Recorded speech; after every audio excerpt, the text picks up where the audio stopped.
On Father's Day, Thomas Grayson's children left him at a rundown motel on the edge of town. His face was a mask of abandonment, but his eyes held something sharper: suspicion. The taillights of their sedan shrank into the pre-dawn dark, Linda's voice still echoing. "We'll be back in an hour, Dad." Linda glanced back from the passenger seat, her expression unreadable but cold. Mark's knuckles were white on the steering wheel, his jaw tight. He didn't speak. Then Thomas's phone buzzed, a bank alert, suspicious login attempt detected from an unrecognized device. He stared at the screen, the motel's flickering neon casting fractured light across his face. They weren't coming back. James, it's Thomas. I need an emergency freeze on every account linked to my children. Right now. I see multiple pending transfers. They haven't cleared yet. I'll put the freeze in motion immediately. Thomas lowered the phone, the motel sign, vacancy, buzzing overhead like a verdict. By sunrise, one way or another, this would be over. Thomas remained on the line, his voice low and controlled, while James Whitmore pulled up the security logs in his office. 3 attempts in the last 15 minutes, all from your home IP address. 2 different user accounts tied to Linda and Mark. They're already inside my house. All that Father's Day warmth. A setup. Push the freeze through and let me know the second it sticks. I am calling my lawyer. He ended the call and immediately dialed Evelyn Marsh, the only lawyer he trusted with the fire he was about to light. Thomas, it's 5 in the morning. This isn't a social call, is it? Number. My children just tried to drain my accounts while I stand at a motel they dumped me at. I need a new will drafted. Drafted today, but a judge won't look at it until the courts open. Still, I can have it ready to execute the moment you say. Then start drafting. Every asset I haven't already locked away goes to a children's hospital, not a cent to my own. By the time he hung up, 2 quiet wars were underway in the dark, one inside his bank's servers, the other in a lawyer's printer tray. In the motel room, Thomas pulled Eleanor's photograph from his wallet. Her silver hair, her steady smile, and let the memory settle him. 12 hours earlier, they had sat across a linen-draped table. Father's Day smiles pasted on faces that never quite reached their eyes. We wanted to make this Father's Day unforgettable, Dad. Really special. Just the 3 of us. She hasn't called me Dad like that since she was a teenager. Something's coiled behind that smile. Mark raised his glass, his voice cracking on the word family. Linda's hand shot out to steady his, the gesture quick and furtive. Then Linda leaned in, voice dropping to a conspiratorial hush. "We've booked a motel for tonight. A surprise trip. We'll drop you off, check you in, and pick you up later." Later. That word vibrated in his skull like a warning bell. They were planning something, and he was more prepared than they could imagine. Thomas forced a grateful smile, the docile old man they expected. Inside, he was already counting the miles to the motel and the hours until they learned their mistake. Thank God for the trust Eleanor insisted on before she passed. Linda and Mark have no idea the accounts thereafter are nearly empty. Now, in the motel, he tucked the photograph away. The phone calls had started the clock, but the real war had begun the day Eleanor died. The sedan turned into the motel lot, the neon sign buzzing with its broken promise. We'll be right back, Dad. The little snag with the room. Just wait here. Thomas opened his door slowly, his face the picture of patient confusion. She handed him his worn suitcase, her cheek against his in a hollow gesture. The sedan pulled away, leaving him on the cracked pavement as dawn threatened the horizon. Now it begins. They'll regret leaving the old man with time to think. Inside the room, he sat in the dark, picking apart every lie they'd fed him. By now, they'd be at my house, poking at passwords I'd already poisoned. Eleanor, your trust is the only shield they never saw coming. Then his phone buzzed with a security alert he'd expected. The war had begun. At Thomas Grayson's house, the sedan idled in the driveway while a single lamp burned in the study. Linda slid behind the desk and woke the old desktop. The login screen glowed pale in the dark. He never even put a password on this thing. Should be a joke. But the banking portal demanded two-factor authentication, a code sent to Thomas's phone. He's got his phone. We need that code. Call him, Linda. Say you're checking on him. Number. If I call now, he'll know something's wrong. We try the security questions first. The first question appeared. Mother's maiden name. Linda typed Eleanor Hansen. Incorrect. It's not her real maiden name. He's using fake answers. The old man suspected us. Then we're done. We can't get in. What do we do? We try the safe. He always kept something physical. Papers, a will, maybe hard copy passwords. Across town, the motel phone buzzed again. James Whitmore's name lit the screen. Freeze is processing, but it's a manual override. Could take another hour. Then I'll buy that hour. I'm killing every remote access point they might use. Right now. He ended the call and logged into the bank app from his phone, deauthorizing every linked device. They'll be locked out even if they break the passwords. Now I need to move. He grabbed his suitcase, its leather worn smooth by years that had meant something. Before this, he left the room key on the dresser and stepped outside into the last of the night. A taxi idled at the curb, its headlights cutting through the pre-dawn mist. He climbed in without a backward glance, his voice flat as he gave the address of Evelyn's office. By the time they circle back to that motel, I'll have already rewritten their inheritance. Linda's fingers hovered over the phone as Mark paced behind her in the darkened study. Dad, it's Linda. We just got a fraud alert and wanted to check. Are your accounts okay? Everything's fine, sweetheart. The motel is quiet. Nothing unusual on my end. You haven't seen any strange charges? We're just worried. You keep so much in those accounts. Fishing for login details. They must be desperate after hitting the security wall. No, but thanks for calling. When are you coming back to the motel? There's a hiccup with the room. We'll swing by in a couple of hours. Don't worry. Hours. Right.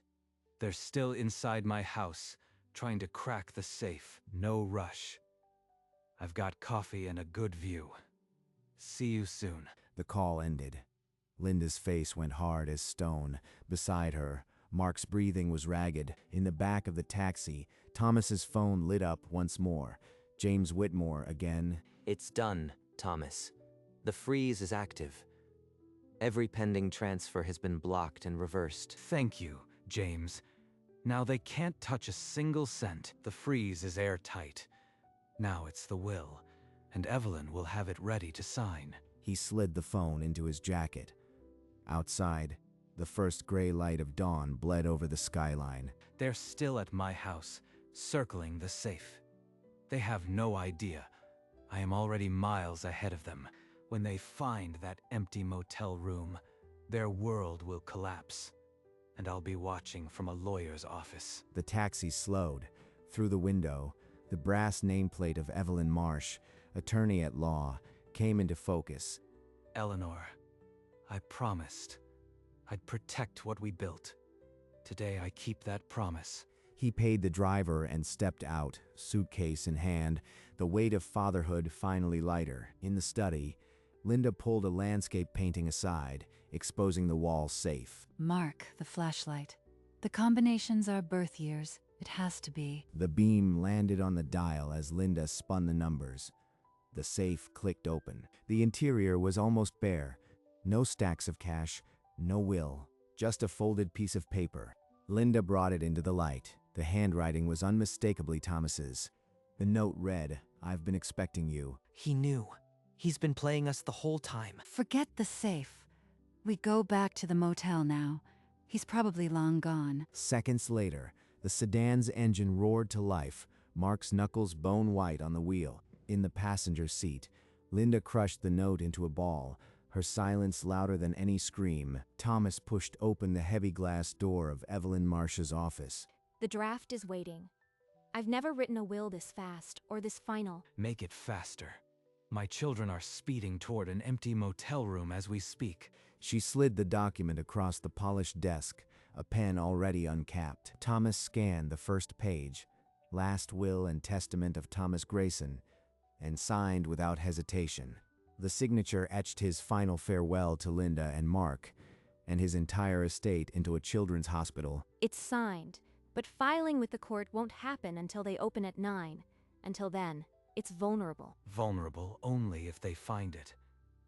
And right now, they're a half hour behind me with no idea where I am. Even if they get to me, this pen stroke is irreversible. Outside the office window, the sunrise began to paint the sky, but Thomas saw only the ink drying on the page. Thomas, before you go, how much did they actually stand to steal? Less than 10,000. The rest left those accounts the month Eleanor died. From his jacket, he produced a glossy brochure. Children laughing on the cover, a hospital logo. An irrevocable trust. She made sure no one in our family could touch it. Ever. Then the freeze, the will change. Those were just the final steps of a plan you set years ago. They were chasing a phantom. The real money was never in those accounts. His thumb brushed the worn gold of his wedding ring, an old habit when thinking of her. Eleanor saw the greed in them before I ever did. She saved us. Then this new will is almost a formality. The trust already secured the estate for the hospital. Evelyn leaned back. The war had been won years ago. The children just hadn't seen the final shot yet. The sedan tore through suburban streets, Mark's eyes darting between the road and the phone clutched in Linda's lap. Pull over. I remembered something.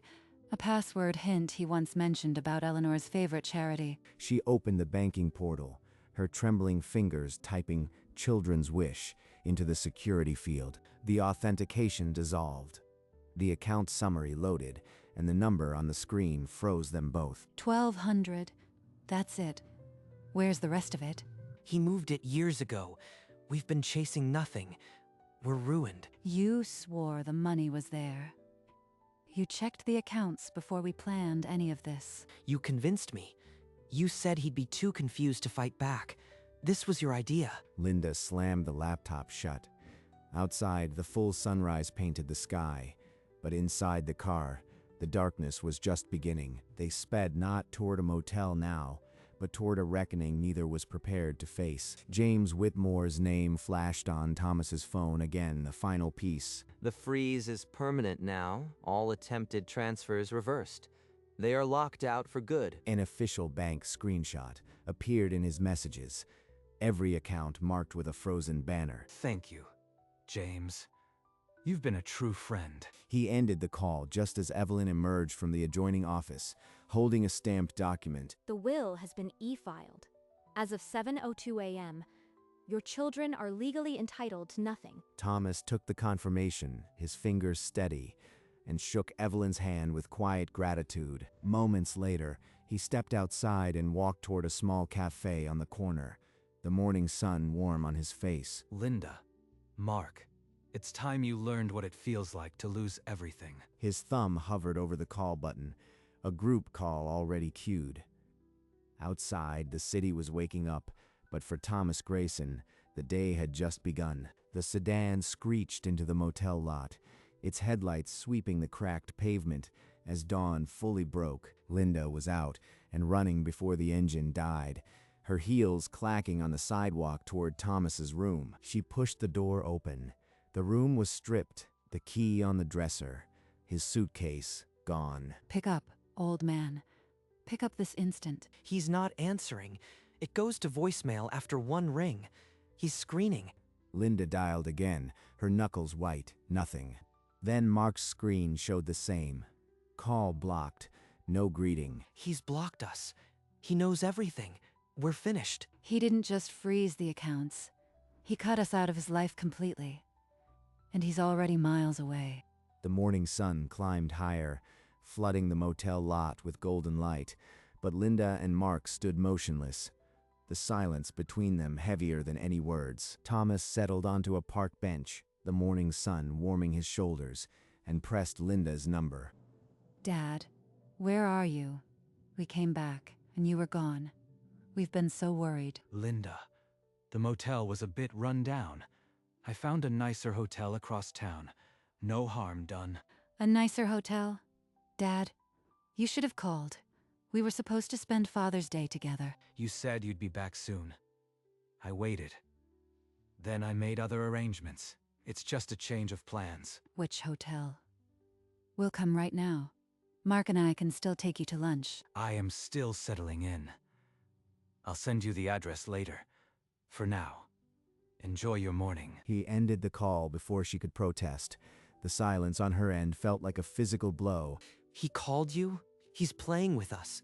He knows we're broke, and he's enjoying this. Linda said nothing. The phone screen glowed with a single missed call alert from a number she no longer controlled. We have to tell him the truth. Everything. Maybe he'll forgive us if we come clean. Forgive us? He blocked our accounts before dawn. There's nothing left to forgive. You are pathetic. Pathetic. This was your idea from the start. The motel, the transfers. I just went along because I was scared of you. Scared of me? You saw the balance and stopped breathing. You've been a coward since the day Mom died. And you've been a cold, calculating snake. You never cared about him, just his money. You are exactly like our aunt, the one he cut off. Don't you dare compare me to her. I made sure we had a plan. You were ready to flee the moment things got hard. I can't do this anymore. I am calling him and telling him everything. Maybe he won't press charges. You call him and I'll make sure you take the fall alone. He'll know you opened the safe. I'll say you forced me. You would do that to your own brother? After everything? They stood in the motel lot, siblings no more. Two strangers united only by the ruin they had made of each other. Thomas sat alone on the park bench, the morning quiet around him, Eleanor's photograph in his weathered hand. You warned me they'd turn out this way, didn't you? You saw the greed before it grew teeth. His jaw trembled, but he didn't look away from her smile, the weight of decades pressed on his chest. I promised to protect what we built. Today, I end what they destroyed. They leave my life for good. I thought I'd feel rage, but it's just a hollow peace. They aren't my children anymore. He straightened his back, the spine of a man who had built an empire, then cut it free. His phone was already unlocked, the group call screen glowing. 2 names. One last conversation. One last time. Then silence. Eleanor, give me the strength to finish this. He pressed the button. The ringtone cut through the morning air like a blade. I know about the break-in at my house. The transfer attempts from my computer. Everything. Linda's voice froze mid-sentence. In the background, Mark made a strangled sound, then nothing. You thought leaving me at a motel would give you time to rob me blind. You were wrong. Dad, I have no idea what you're talking about. We've been worried sick about you all night. Every account linked to either of you is frozen. The pending transfers reversed. I've already filed a fraud report with the police, and they have the digital trail. On the motel end, Linda's face drained of color. Mark slumped against the sedan, his phone trembling in his grip. You called the police on your own children? This is a misunderstanding. Someone must have hacked us. The bank logged your IP, your repeated login failures, the security answers you got wrong. There is no misunderstanding, and no excuse that will hold. Dad, please, I'm sorry. We were going to. You'll answer for this. Don't call me again. Thomas exhaled slowly, then pressed Linda's number once more. The call connected after half a ring. What else could you possibly want to say to us? I changed my will this morning. Not a cent goes to either of you. Everything flows to a children's hospital. A short, sharp scream tore from Linda's throat. The phone nearly slipped from her fingers. But you already know the accounts were empty. The real money left years ago into an irrevocable trust. My wife's final gift to strangers worthier than you. On the motel end, Mark slumped against the sedan and sank to his knees, sobs breaking the morning silence. Thomas pictured the signed will on Evelyn's desk. The ink already dry, the last page of a chapter he'd just burned. You'll hear from our lawyers. This won't stand. No, Linda. It's over. There will be no inheritance to fight over.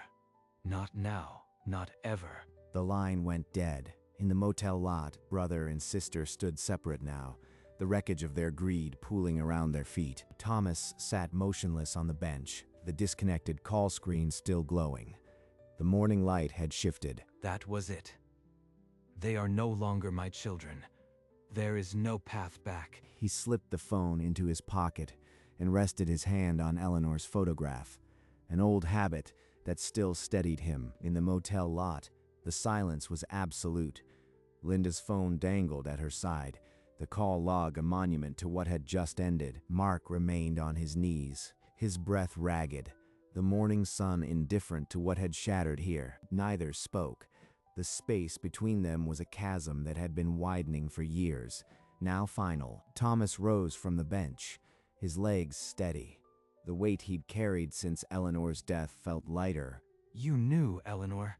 You saw this day coming before I could bear to. He walked slowly toward the lake at the edge of the park, the first full sunrise of his freedom warming his back. Behind him, the city hummed awake, but for Thomas Grayson, the world had just gone quiet. The chapter was closed. Thomas reached the end of the wooden pier, the water lapping gently against the pilings below. He drew Eleanor's photograph from his pocket, her smile unchanged by time or betrayal. I did what you asked, Eleanor. The trust held. The money goes to the children who need it, not the ones who wanted to take it. His voice cracked, but his hands were still. I am sorry it came to this, but you were right. They stopped being our children long ago. A breeze stirred the lake, and the photograph fluttered, but he held it firm. The gold of his wedding band glinted in the sun. Maybe now I can be at peace. The sun climbed higher, painting the sky in shades of amber and rose. Thomas remained on the pier, a man who had lost his children but found his integrity, watching the new day unfold. After a final glance at the water, Thomas turned from the pier and walked toward the waking city. His footsteps were slow but certain, the burden he'd carried for years finally lighter. The lake behind him, the sunrise ahead, he crossed the threshold from one life into another. By sunrise, every account linked to his children was frozen, but more importantly, so was his heart. Frozen, then thawed by a new dawn. He did not look back. There was nothing left to see. The man abandoned on Father's Day had, in one sunrise, shed the roles that were never truly his. The city hummed with the mundane urgency of a new day, but he felt only stillness. Somewhere beyond the skyline, the children's hospital would feel the ripple of a choice made far from its doors. Thomas Grayson walked into that sunrise not as a father, but as a man who had finally chosen himself.